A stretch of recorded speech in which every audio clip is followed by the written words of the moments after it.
Adam Schiff, in a moment of televised hubris, branded Senator John Kennedy a relic, a folksy caricature unfit for the grand stage of national security.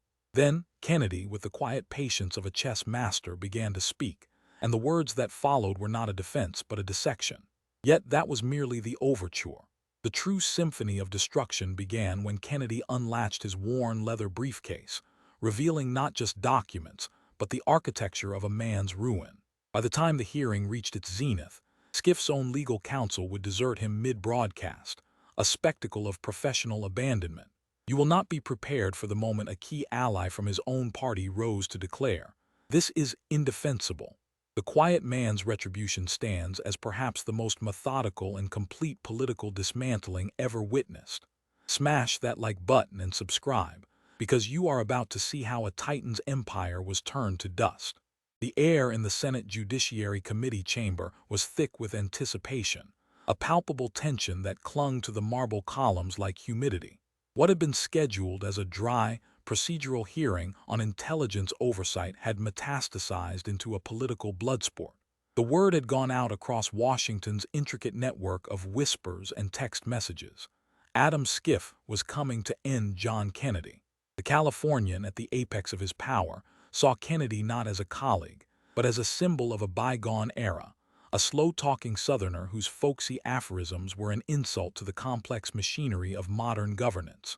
The visual contrast was a story in itself. Schiff, flanked by a phalanx of sharp-suited lawyers and aides, moved through the room with the predatory grace of a hawk. His suit was a statement of wealth, his demeanor a declaration of intellectual superiority. He was the coastal elite, the Harvard-educated prosecutor, the face of the sophisticated resistance, and he was here to make an example of the man from Louisiana. Senator John Kennedy, in stark opposition, entered the chamber alone. He carried a single, battered briefcase, its leather scarred and softened by years of service, a silent testament to a career spent far from the polished corridors of K Street. His attire was functional, a suit that spoke of duty rather than design, his hair a shock of white that seemed to absorb the harsh glare of the television lights. To the gallery packed with journalists, he was a caricature come to life, the country lawyer about to be devoured by the city shark. On 1,000 laptops, headlines were already being drafted, variations on a theme of intellectual dominance. Schiff eviscerates Kennedy's simplistic worldview, Louisiana senator outmatched in intelligence debate. The narrative was set, the outcome predetermined. Schiff began with a sigh of performative weariness, a gesture meant for the cameras, conveying the immense burden of dealing with such intellectual lightweights. "Senator Kennedy," he started, his voice a silken blade of condescension, "your public statements portray a startling, almost willful ignorance of the complexities our intelligence agencies face. You speak of common sense as if it's a substitute for rigorous analysis. You have consistently voted against vital funding. You have labeled patriotic public servants as conspirators.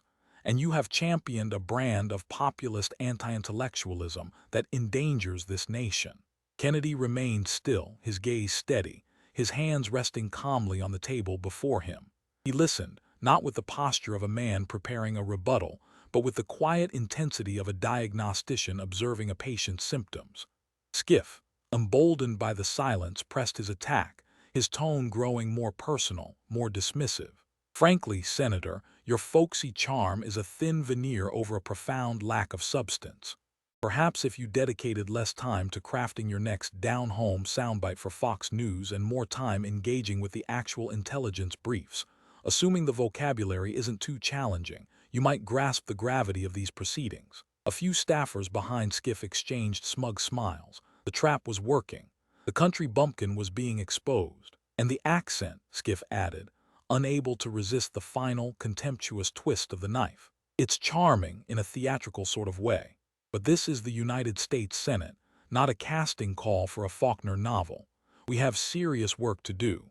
Kennedy finally moved. He slowly reached for the microphone, his movements deliberate, economical. A small, almost imperceptible smile touched the corners of his mouth. When he spoke, his Louisiana drawl was even more pronounced, a rich, unhurried cadence that seemed to absorb and neutralize the frantic energy of Skiff's attack. "Well now, Congressman, I want to thank you for your candid assessment of my abilities. My dear mother, may she rest in peace, always told me that when a man questions your intelligence, he's either trying to sell you something you don't need or he's terrified of what you know."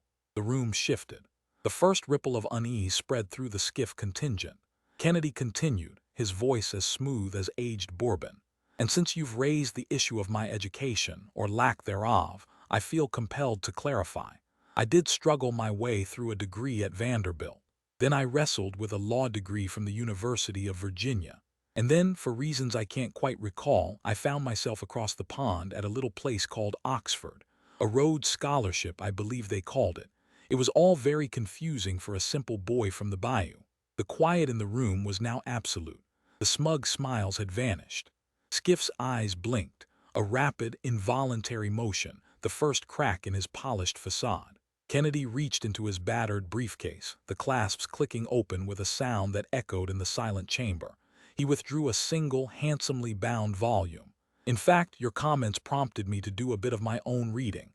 I found your thesis from Harvard Law. The Prosecutor's Burden, Ethical Boundaries in the Pursuit of Justice. A truly fascinating work. I was particularly struck by a passage on page 82. He donned a pair of simple reading glasses and read, his drawl lending a strange gravity to the academic text. "A prosecutor who, in his zeal, misrepresents evidence or suppresses exculpatory facts does not merely fail his office. He poisons the very well of truth from which justice must drink." Your words, Congressman. Eloquent, principled. Shall we spend the rest of our time today examining just how deeply you've poisoned that well? Adam Skiff's face, moments before a mask of supreme confidence, was now a canvas of warring emotions. The confident smirk had evaporated, replaced by a tight, bloodless line. His team of lawyers, who had been lounging with the relaxed air of a winning team, now sat bolt upright, whispering to one another with a newfound urgency. The hunter had not just misidentified his prey. He had walked willingly into the jaws of a creature he never knew existed. "Now you also expressed concern about my grasp of complex legal statutes," Kennedy continued, his tone one of helpful clarification. "So, allow me to try and muddle through a bit of your own state's law. Let's take the California Penal Code, Section 141. It addresses the alteration or falsification of evidence. A felony, I believe. You invoked that very statute numerous times during your tenure as a prosecutor. It's a good law. It's about ensuring the integrity of the process." He paused, letting the words hang in the air. "We'll be returning to the spirit of that law frequently today." The silence in the press gallery was no longer one of anticipation, but of shock. The story they had come to write was dissolving before their eyes, replaced by a narrative far more compelling and entirely unexpected. Skiff, attempting to regain control, postured with indignation. "This is a hearing on intelligence reform, not a personal attack. Your academic credentials, however impressive, do not qualify you to obstruct discussions on national security."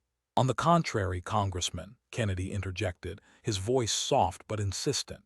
"This is precisely about national security. It's about the integrity of the men and women who lead our intelligence committees. And since you're so keen on discussing intelligence, let's begin." He reached back into the worn briefcase, his movements unhurried. One by one, he began placing folders on the table. They were not pristine and uniform, but a collection of varied sizes and colors, each bearing a stark, handwritten label that was perfectly legible to the television cameras. The first read, Russia Narrative. The next, WHISTLEBLOWER Coordination. Then Ukraine Impeachment. Then Media LEAKS. Then China and FINANCILS. Then ED Buck. The stack grew, a silent, multicolored indictment. "I've brought a little light reading for our discussion," Kennedy said, gesturing to the pile. 22 folders in total, each one a chapter in the story of your career, a story of what my granddaddy would call high-level shenanigans. He looked directly at Skiff, his gaze unwavering. "You called me ignorant, a puppet, an embarrassment. My mama had another saying. She said that when a man slings that much mud, he's usually just trying to distract you from the pigsty he's living in. So let's test that theory. Shall we take a tour of your home, Congressman?" Skiff's lead attorney, a man whose hourly rate could fund a small town's police department, leaned in and spoke in a low, frantic tone. Schiff waved him off, his pride refusing to yield. But before he could formulate a response, Kennedy held up a hand. But first, a quick update from the real world. He lifted his personal phone and angled the screen toward the cameras. While you were questioning my intellect, the good people of Louisiana, and it seems many others, have been weighing in.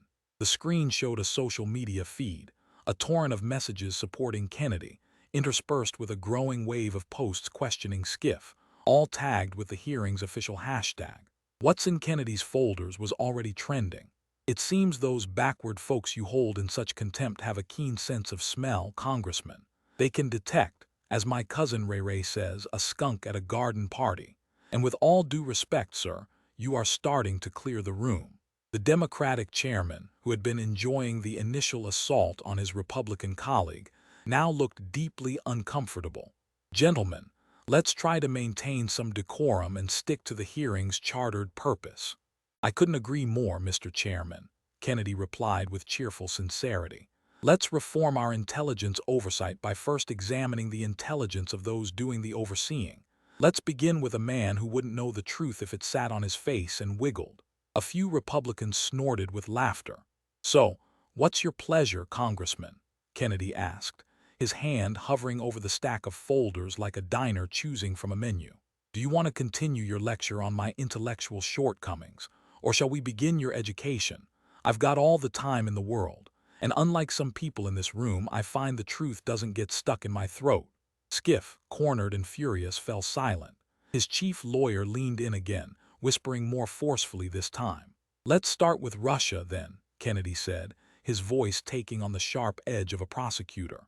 He selected the first folder and opened it with the deliberate motion of a man unveiling a masterpiece. Because that's the foundation of the whole house of cards, isn't it? The original sin.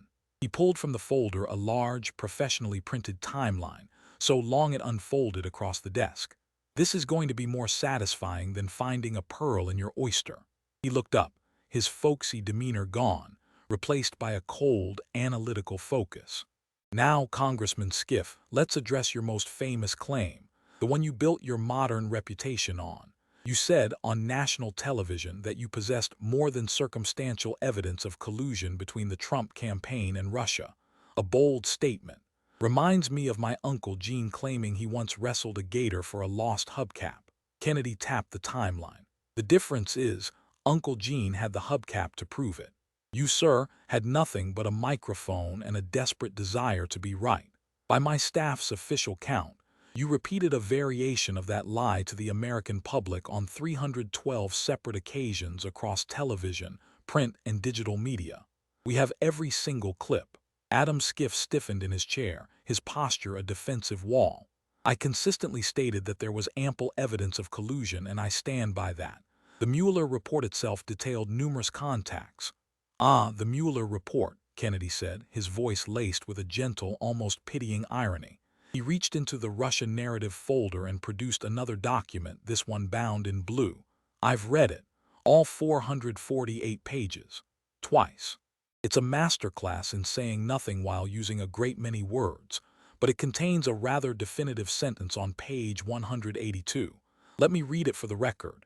The investigation did not establish that members of the Trump campaign conspired or coordinated with the Russian government in its election interference activities. Not might not have, not it's unclear, but did not establish. You had the same report. You knew what it said. Yet you went on television that very night and told the American people it proved the president was a Russian agent. That's not a difference of interpretation, Congressman. That's like looking at a blue sky and calling it plaid. It's a lie. Schiff's jaw tightened. The report detailed a pattern of behavior that was deeply unethical and unpatriotic. Unethical, unpatriotic. Perhaps, Kennedy conceded, his head tilting.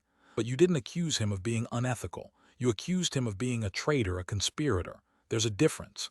It's the difference between a fella who fibs about his golf score and a fella who robs a bank. You accused him of robbing the bank, and you knew the vault was empty. Kennedy then reached for a small, unassuming digital audio recorder and placed it on the desk. But let's not rely on your public statements. Let's listen to your private ones. Schiff's remaining lawyers began frantically scribbling notes. One mouthed the word classified at him.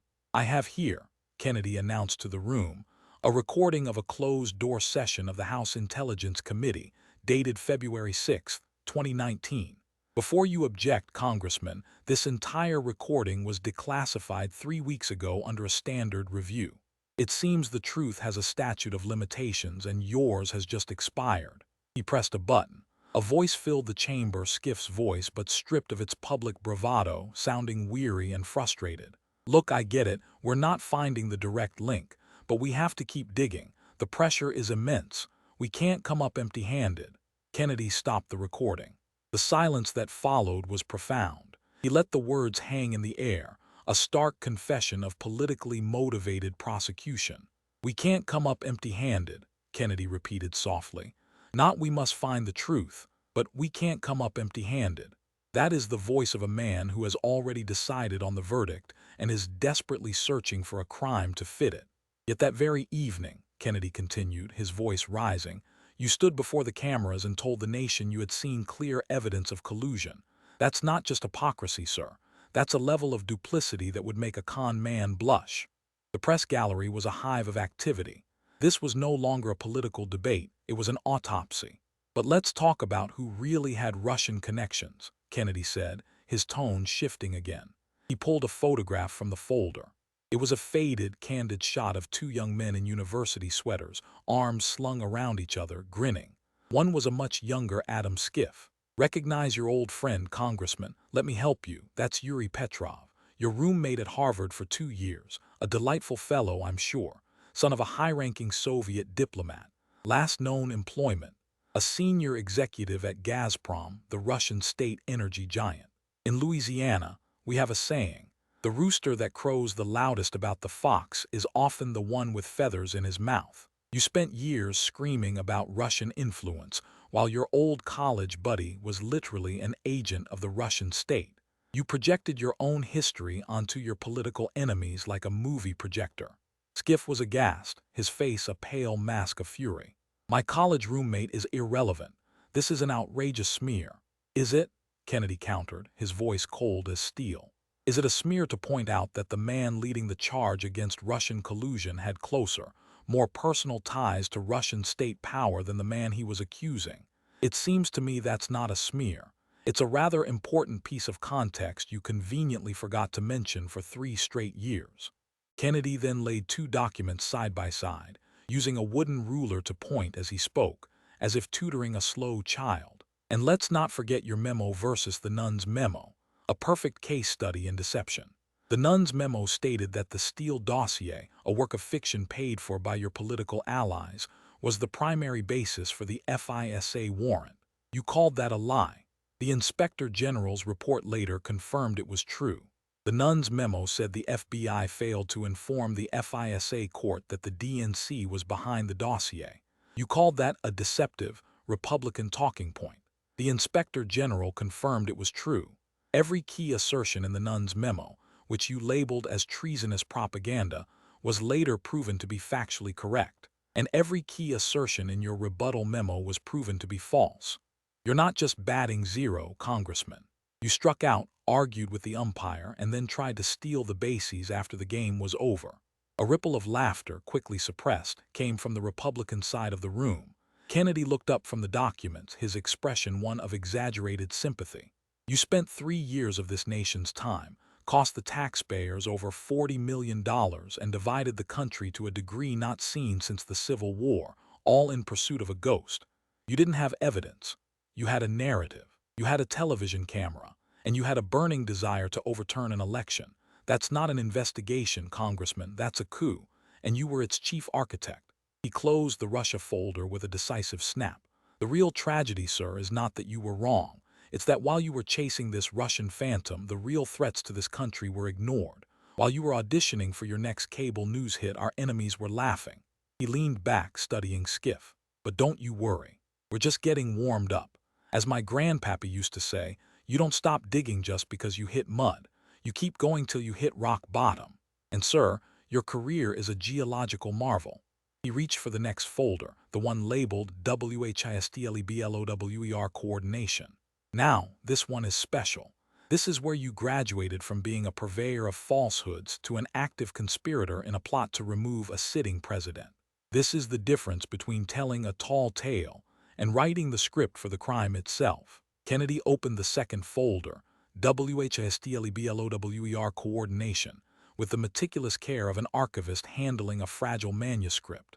"Let's talk about the whistleblower," he began, using air quotes to emphasize the title. "The brave, anonymous patriot who came forward out of sheer civic duty, the one you and your staff swore you had no prior contact with. Let's examine that claim." From the folder, he extracted a large, intricate chart. It was a timeline, cross-referencing phone records, email metadata, and building access logs. "This is a work of art," Kennedy said with genuine admiration. "My staff put this together. They called it the conspiracy chart." On July 25, 2019, the phone call between President Trump and President Zelensky takes place. On July 26, the so-called whistleblower, a man we now know to be Eric Chiarimella, meets with a member of your staff, Sean Misko, for coffee just off Capitol Hill.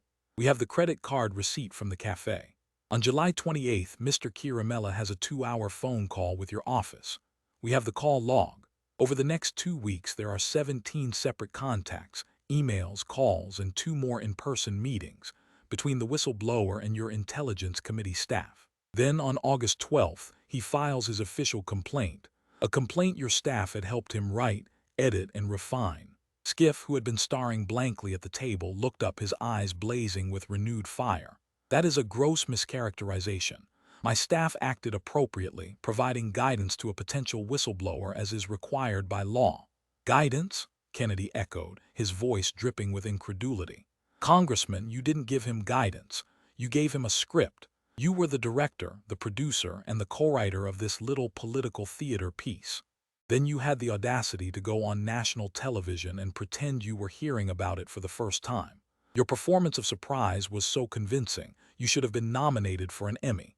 It was like a pyromaniac calling the fire department and then acting shocked to see the flames." Kennedy then produced a photograph, a grainy but clear image from a security camera. "And speaking of scripts, here you are, Congressman.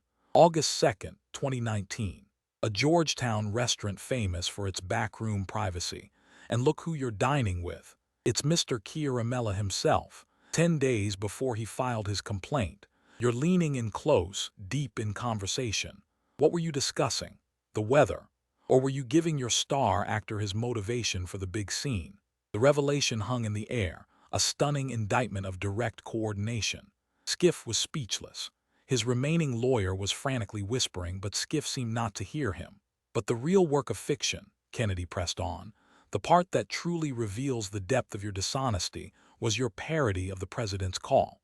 You stood before Congress and the American people, and you literally invented dialogue. You put words in the president's mouth that were never spoken.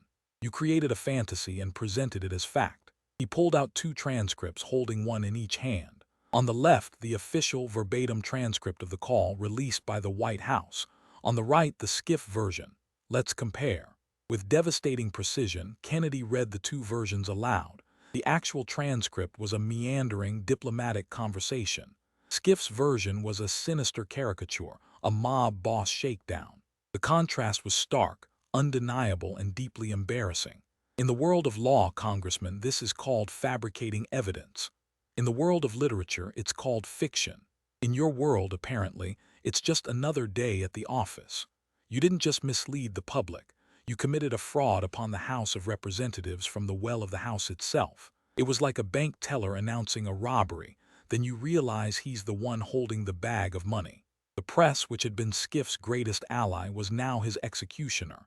Keyboards clattered, transmitting the damning details to the world. The narrative of Schiff the truth-teller was being systematically dismantled, replaced by Schiff the liar. "But it gets worse," Kennedy said, his voice lowering to a conspiratorial hush.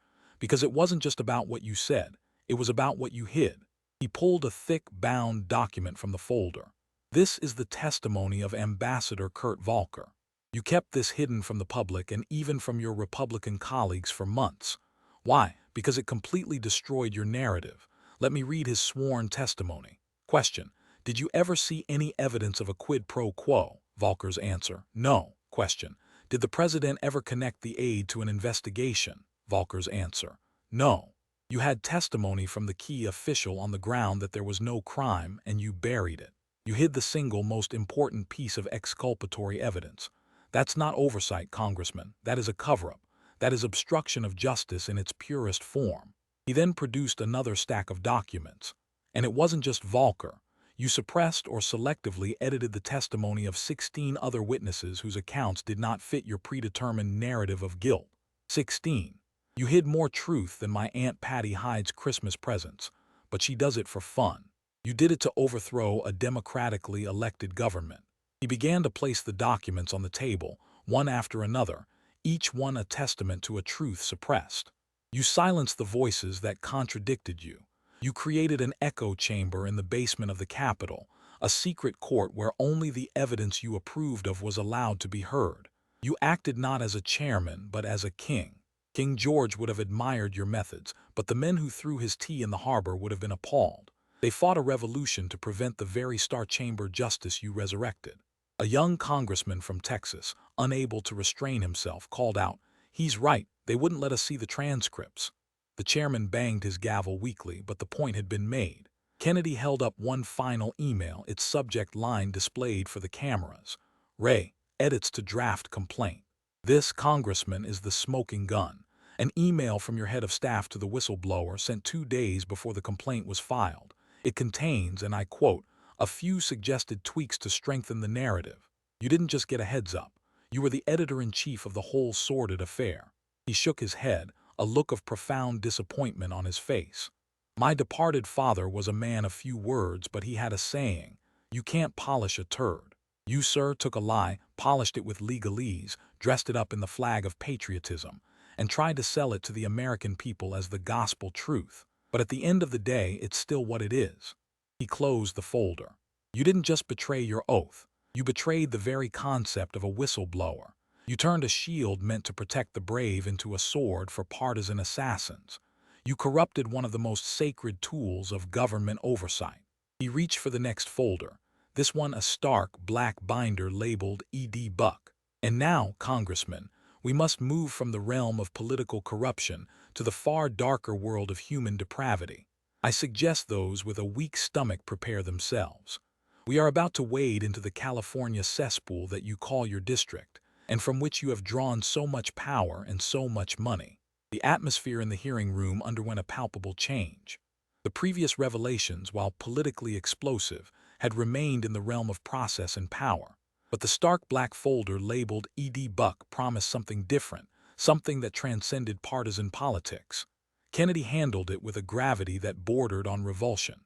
"Before I open this folder," he said, his voice low and somber, his Louisiana drawl now devoid of any folksy charm, "I want to issue a warning. The contents are disturbing. They speak not of political maneuvering, but of a moral rot so profound it challenges our faith in the institutions these people lead." He opened the folder. The first thing he produced was not a document, but a large, glossy photograph of Adam Schiff smiling, arm in arm with a man at a high-dollar fundraising event. "This man," Kennedy said, his voice cold, "is E.D. Buck, a prominent Democratic donor, a very prominent donor to you, Congressman Schiff. Over the course of your career, he has funneled more than $500,000 into your campaign coffers. He was one of your bundlers, a VIP. He was also a predator." He let the word hang in the silent room. E.D. Buck had a peculiar habit. Young, vulnerable black men had a habit of ending up dead in his West Hollywood apartment, dead from drug overdoses. The same kind of overdose from the same drug, administered in the same way. He placed a second photograph on the table next to the first. It was the face of a young, smiling African-American man. This was Jemel Moore. He was 26 years old. In 2017, he was found dead in E.D. Buck's apartment. His journal, which was later published, described in horrifying detail how E.D. Buck would pay him to use drugs, how he had a fetish for injecting black men with methamphetamine until they were unconscious. Jemel Moore called him the devil. After his death, you, Congressman Schiff, said nothing. You did nothing, and you kept his money. Kennedy's voice was a quiet indictment more powerful than any shout. He then placed a third photograph down, another young black man. "This is Timothy Dean. He was 55 years old. 18 months after Gemma Moore died, Mr. Dean was found dead in Ede Buck's apartment. Same circumstances, same drugs, same predator. And what did you do, Congressman? You, the powerful chairman of the House Intelligence Committee, the man who represents that very district. You again said nothing. You did nothing. And you kept taking the money. Schiff was ashen, his body rigid. He looked like a man impaled. The money was more important than the lives, wasn't it, Congressman? Kennedy asked, his voice a low, dangerous whisper. The campaign contributions from this monster were worth more to you than the life of Gemma Moore or Timothy Dean. Suddenly, the large screens in the hearing room, which had been showing the proceedings, flickered to life with a pre-recorded video. A woman appeared, her face etched with a grief that was raw and timeless. "My name is Letitia Nixon," she said, her voice trembling but strong. "Gemma Moore was my son. He was a beautiful boy. He was manipulated and killed by Ede Buck. I screamed for justice. I begged the authorities to do something. I begged Adam Schiff's office to help. They ignored me. They all knew. All the powerful politicians in West Hollywood, they knew what Buck was doing, but his money was too important. Adam Schiff has my son's blood on his campaign checks. He cared more about his power than my son's life." The video ended. The silence in the room was absolute, a crushing weight of shared horror. Even the most hardened journalists seemed unable to type. Schiff finally found his voice, a desperate, croaking sound. I returned those donations. As soon as the gravity of the situation became clear." "Did you now?" Kennedy's voice was sharp as broken glass. He produced a sheaf of papers. "These are your official filings with the Federal Election Commission. They are public records. Let's look at the dates. Gemma Moore dies July 2017. No return donation. Timothy Dean dies January 2019. No return donation. In fact, your campaign accepted another donation from a PAC associated with Buck after the first death. You never returned a single penny, Congressman. Not until the media pressure became so immense that you had no choice. You didn't have a crisis of conscience. You had a crisis of public relations. Your pants, sir, are on fire and the whole world can smell the smoke." Kennedy wasn't finished. He pulled out a map of Schiff's congressional district in Los Angeles. It was covered in dozens of red pins. Ede Buck was not an anomaly, Congressman. He was just the most grotesque example. He was part of a pattern. Each one of these red pins represents a major donor to your campaigns who has been either convicted of, charged with, or credibly accused of a serious felony. We have racketeering, embezzlement, sex trafficking, child pornography. Your donor list reads like the casting call for a Scorsese film. You are a magnet for the morally bankrupt. He gestured broadly at the map. You represent one of the wealthiest, most glamorous districts in the entire country. Beverly Hills, West Hollywood, Burbank. Yet it is also a district of staggering inequality. Skid Row, a humanitarian disaster of homelessness and despair, sits right on your doorstep. While you were chasing Russian ghosts and playing impeachment games in Washington, your district was rotting from the inside out. Violent crime has skyrocketed. Businesses are fleeing. And all the while, you were getting richer, taking money from the very predators who were destroying your community, and lecturing the rest of us on morality. He produced a final chart, a simple but devastating line graph. One line showed the soaring crime and homelessness rates in Schiff's district over the past decade. The other, soaring even higher, showed Schiff's personal net worth. It seems the only person whose quality of life has improved in your district is you, Congressman. You are the captain of a sinking ship who has spent his time polishing his own lifeboat. Schiff's lawyer stood up, his voice strained. "Mr. Chairman, my client cannot be held responsible for the actions of his donors. He can be held responsible for taking their money and doing nothing." A voice shouted from the gallery. It was Letitia Nixon, Gemma Moore's mother, standing in the crowd, her face a mask of righteous fury. The chairman, for once, did not call for order. Kennedy looked at Schiff, his eyes filled with a cold fire. "Let me ask you a direct question, Congressman, and I will remind you that lying to Congress is a crime. Did you, or any member of your staff, receive warnings about Ede Buck's activities before the death of Timothy Dean?" Schiff's face went from white to a sickly green. His remaining lawyer lunged toward him, whispering frantically. After a long, agonizing moment, Schiff leaned toward the microphone, his voice barely audible. "On the advice of my counsel, I assert my Fifth Amendment right against self-incrimination." The room erupted. A United States congressman,